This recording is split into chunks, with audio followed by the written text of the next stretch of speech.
Good morning my dear students. आज हम लोग जैसे टाइप्स ऑफ वर्ब पढ़ रहे थे। तो सबसे पहले हम लोगों ने जो वर्ब पढ़ा वो वर्ब रेगुलर वर्ब, फिर इरेगुलर वर्ब, उसके बाद ट्रांजिटिव, इंट्रांजिटिव और आज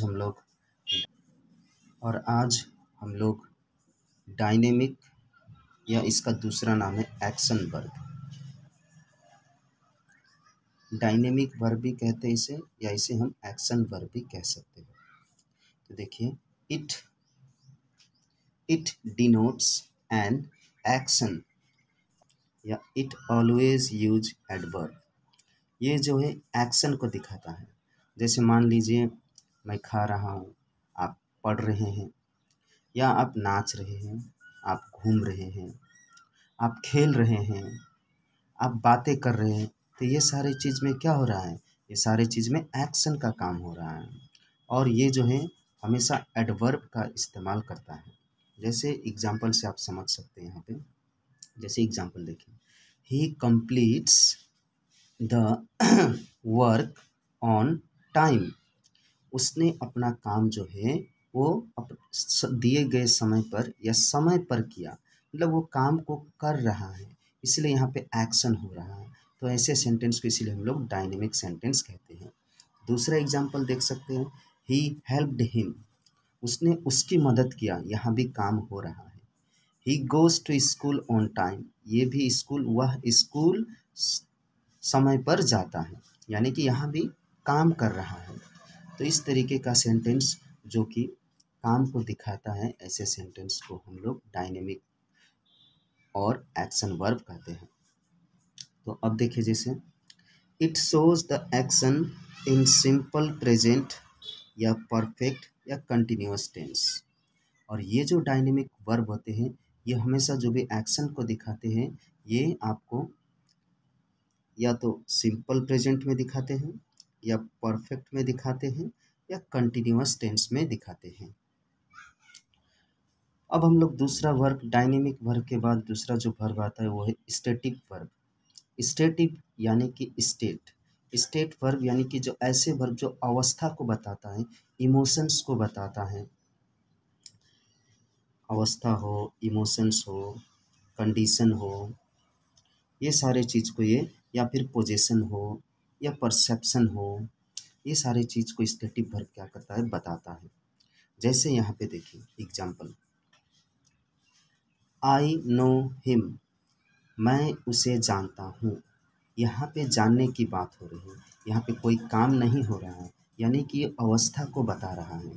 तो इसीलिए ऐसे वर्ब को हम लोग ऐसे सेंटेंस में क्या कहेंगे, स्टैटिक वर्ब कहेंगे।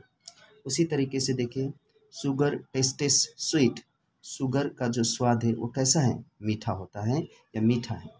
तो यहाँ भी आपको कोई काम नहीं हो रहा है, यहाँ पे आपको क्या कहते हैं, स्टेट्स को बताया जा रहा है, इसकी अवस्था को बताया जा रहा है। उसी तरीके से देखिए यहाँ पे, आई हैव अ पेन। मेरे पास एक कलम है। यहाँ भी आपको कोई काम नहीं हो रहा है, यहाँ पे ये क्या पता चल रहा है कि उसके पास एक कलम है। ये पोजीशन की बात हो रही है, इसमें चल रहा है। उसी तरीके से सी लुक्स ब्यूटीफुल। वो कैसा दिखती है, वो सुंदर दिखती है ना। यहाँ भी आपको पता चल रहा है, कोई काम का पता चल रहा है नहीं। तो ये सारे जो सेंटेंस जिससे हमें किसी का स्टेट्स या इमोशंस या फिर परसेप्शन या पोजीशन के बारे में पता चले, तो ऐसे वर्ब को हम लोग स्टैटिक वर्ब कहते हैं। अब ये जो वर्ब होते हैं, ये जो है हमेशा एडजेक्टिव का इस्तेमाल करते हैं। जैसे देखिए, it is not use in the continuous forms. ये जो वर्ब होते हैं ये कंटिन्यूअस फॉर्म में नहीं होते हैं, यानी कि जो भी कंटिन्यूअस फॉर्म है, जैसे प्रेजेंट कंटिन्यूअस हो या पास्ट कंटिन्यूअस हो, इसमें जो है ये वर्ब नहीं रहता है। जैसे यहाँ पे इसके कुछ एग्जांपल्स भी हैं, समझ सकते हैं। जैसे बिलीव, अंडरस्टैंड, सीम, सी, नीड, प्रिपेयर्ड, लाइक, वांट, ये सारे वर्ब जो है स्टैटिक वर्ब के एग्जांपल्स हैं। अब देखिए, कोई भी वर्ब डायनेमिक है या स्टैटिक है, कोई भी वर्ब स्टेटिव है या डायनेमिक है, इसकी पहचान हम लोग कैसे करेंगे। जैसे एग्जांपल देखिए, नेहा लुक्स ब्यूटीफुल और ब्यूटीफुल्ली। तो यहाँ पे नेहा कैसे दिखती है, यहाँ पे दिखने की बात हो रही है ना। तो जो जब दिखने की बात होती है, यहाँ पे कोई काम नहीं हो रहा है, तो कैसी दिखती है, वो सुंदर दिखती है। तो ये जो वर्ब है, आपको क्या वर्ब हो जाएगा, स्टेटिक वर्ब हो जाएगा। जैसे मैंने आपको इसमें बताया था स्टेटिक वर्ब में एग्जांपल्स कि ये जो वर्ब है, ये वर्ब हमेशा आपको या तो प्रेजेंट में होंगे, है ना, सिंपल प्रेजेंट टेंस में ये हो सकते हैं, लेकिन ये कंटिन्यूअस फॉर्म्स में नहीं हो सकते हैं। आपको मैंने एग्जांपल से भी समझाया था। उसी तरीके से नंबर 2 देखिए, मोहन रोट ब्यूटीफुल और ब्यूटीफुल्ली। मोहन ने क्या पत्र लिखा। तो यहाँ पे आपको क्या हो रहा है, यहाँ पे काम हो रहा है। तो काम हो रहा है, इसका मतलब क्या है ये, कि उसने, अब हम लोगों ने सीखा था कि जब भी कोई काम होता है तो काम यानी कि वर्ब लगा है रोट, रोट के साथ में अब ब्यूटीफुल नहीं लगा सकते हैं, ब्यूटीफुल लगाएंगे तो एडजेक्टिव हो जाएगा। इसीलिए हमको यहाँ पे,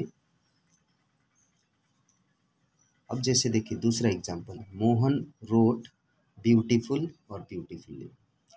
तो इसमें क्या लगेगा, इसमें जो है आपको ब्यूटीफुल्ली लगेगा। क्यों, क्योंकि यहाँ पे वर्ब की विशेषता के बारे में पता चल रहा है, और जो वर्ब की विशेषता को बताता है उसे हम लोग एडवर्ब कहते हैं। और हम लोगों ने सीखा कि जो डायनेमिक वर्ब होते हैं उसमें हम लोग एडवर्ब का इस्तेमाल करते हैं।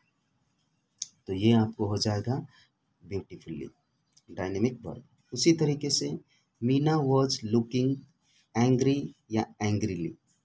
मीना जो है वो किस तरीके से देख रही थी, गुस्से, काफ़ी गुस्सा से देख रही थी, है ना। तो यहाँ पे क्या कोई भी काम हो रहा है, काम कोई भी नहीं हो रहा है, बस देख रहे हैं।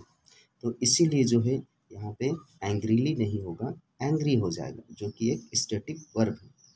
उसी तरीके से देखिए हमें, रोहन वॉज लुकिंग एंग्री और एंग्रीली एट मी।